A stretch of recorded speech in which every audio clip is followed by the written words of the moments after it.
Okay. So nandito ako ngayon sa Makati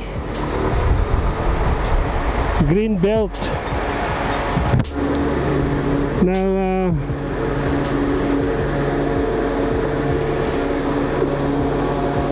may minute lang ako friend, a colleague of mine,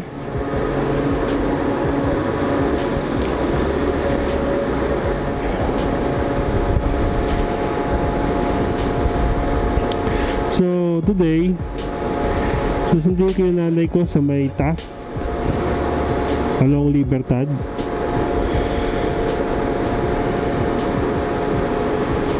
Total nandito rin naman ako, then pauwi na siya, so sasabay ko na siya. Buti na lang madala akong helmet. Hindi, huli kami. So time check 2:35, 2:32 sa time natin sa motor ko. Kasalukuyang tirik ang araw. Good luck sa akin. Woo!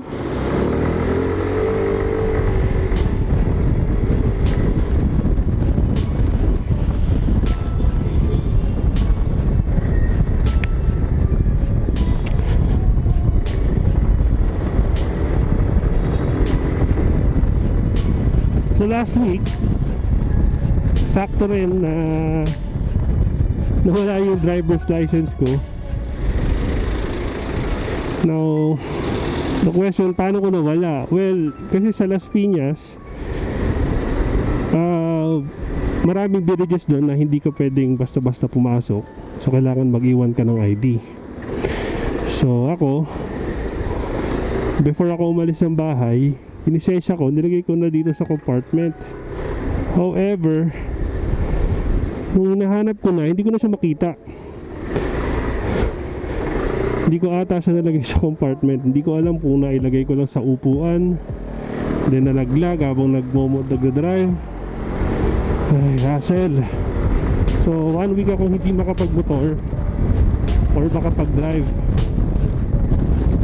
So Monday,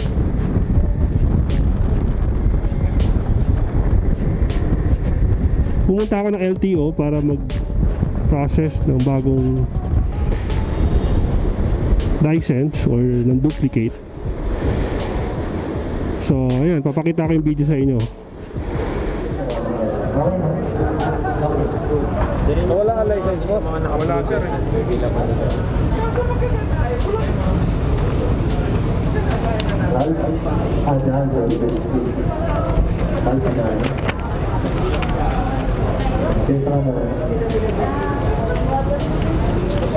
Eleven.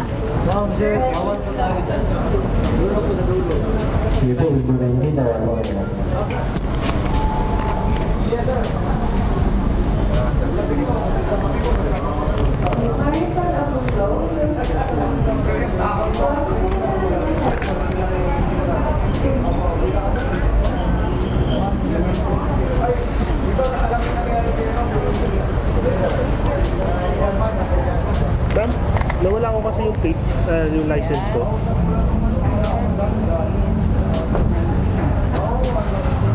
Nawala ko yung license ko. Kuha lang akong duplicate, ma'am.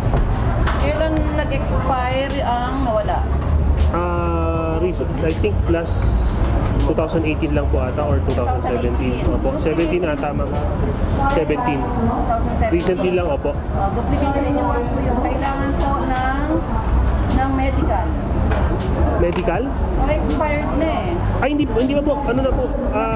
Na-renew ko na po. Na-renew ko na po. Kailan po nag-expire? Kailan nyo na-renew? Kailan nga expiration? 5 years? Yung tinatanong ko po expiration. 7 years ata. Ano ba yung bago ngayon? Ano ba yung bago ngayon, ma'am? Matagal na ata eh. 5 years lang. 5 years lang. Ano po? Ayun, 5 years lang ata. Opo. Kailan kayo nag-renew? I think mga 2017 ata ma'am eh. 17 lang. Oo. Diba, ano yung 5 years tayo? 18 lang. Tayo start. 2018. Ay hindi kasi bago na yun eh. Ito ata Bago yun. lang. Bago lang. Ano basta 5 years ha? Opo, 5 years po. Ito po yung resibo niya ma'am. Ay, pinasama na natin para hindi na maka... Saka ito sir. Para hindi mahirapan.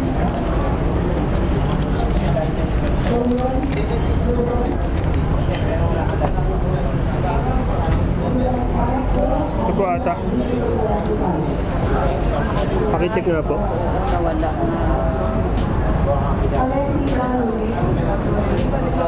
Ayun yung ata yung bago eh. Ito yung kasi luma ako ma'am oh. Ito na bago sir. Bago. Oh, ito yung luma ako, di ba? Yung partner nito. Yan. Oo. Tapos, ano, hindi kayo nagbago na address. Hindi naman po. Tikitnan ko ito ha. Tapos Opo. same address to sir. Tignan ko ha. Ito ba yung... Yung- Change address na kayo. Hindi kayo nag-change address. Nagpunong-upaan lang po kasi kami dyan eh. Pero lumipat po kasi kami ngayon sa Las Kaya Piñas na. Same address. Change address yun sir. Change address na. May 100 na matadagdag sa kanya. Okay po. Magkano po lahat yan? Mga 573. 573. Makukuha rin yun ngayon ma'am. Para mas walang pagkaproblema sa mga printing, sa mga program. Sige po. 4/15/2019. Change address sir ha. Opo.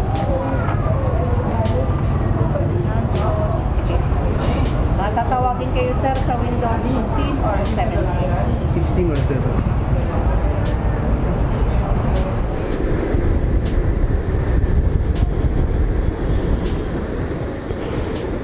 So ngayon,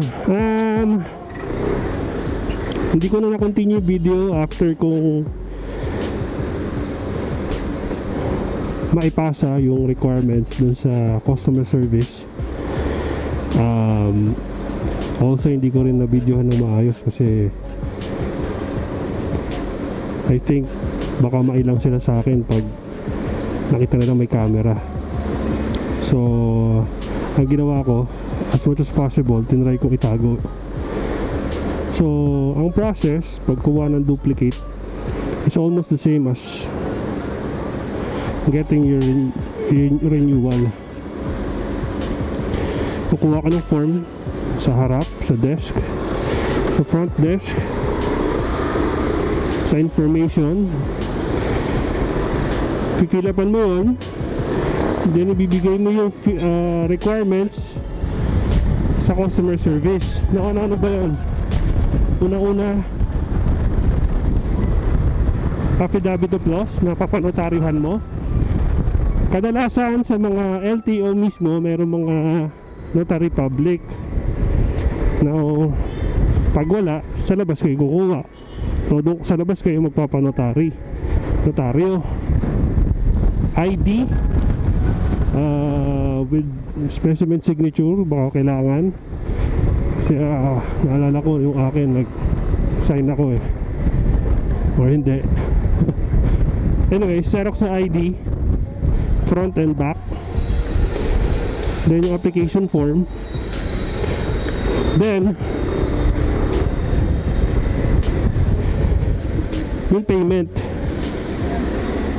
Originally, kung hindi kayo magpapalit ng address na nangyari katulad sa akin, ang charge is only 473 or 75. However, since nagpalit ako ng address,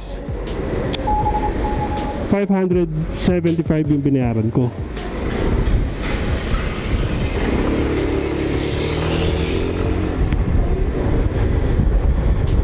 Now, ang process took around 2.5 hours. That's in the afternoon.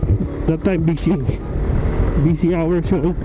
So I think for those people na kukuha ng duplicate, I suggest pumunta kayo na mas maaga o i-process yun ng mas maaga para mas mabilis kayong matapos.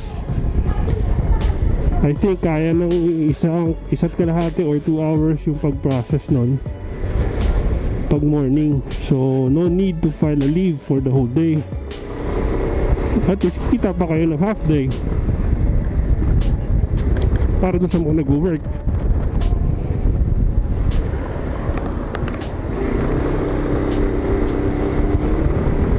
Naman process, as I said, same lang din ng para nagre-renew ka.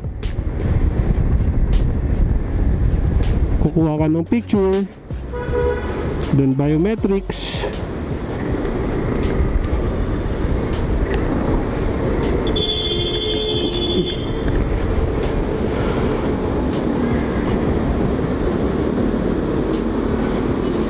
Then after nangyari sa akin, nagpicture ulit ako after mag-biometrics. So basically, 2 beses ako nagpa-picture. Hindi ko alam kung bakit. Ang pinagkaiba lang nito, pag nag-renew ka, hindi mo na kailangan magpa-medical. Of course, kasi nag-medical ka na, wala lang naman yung license mo eh.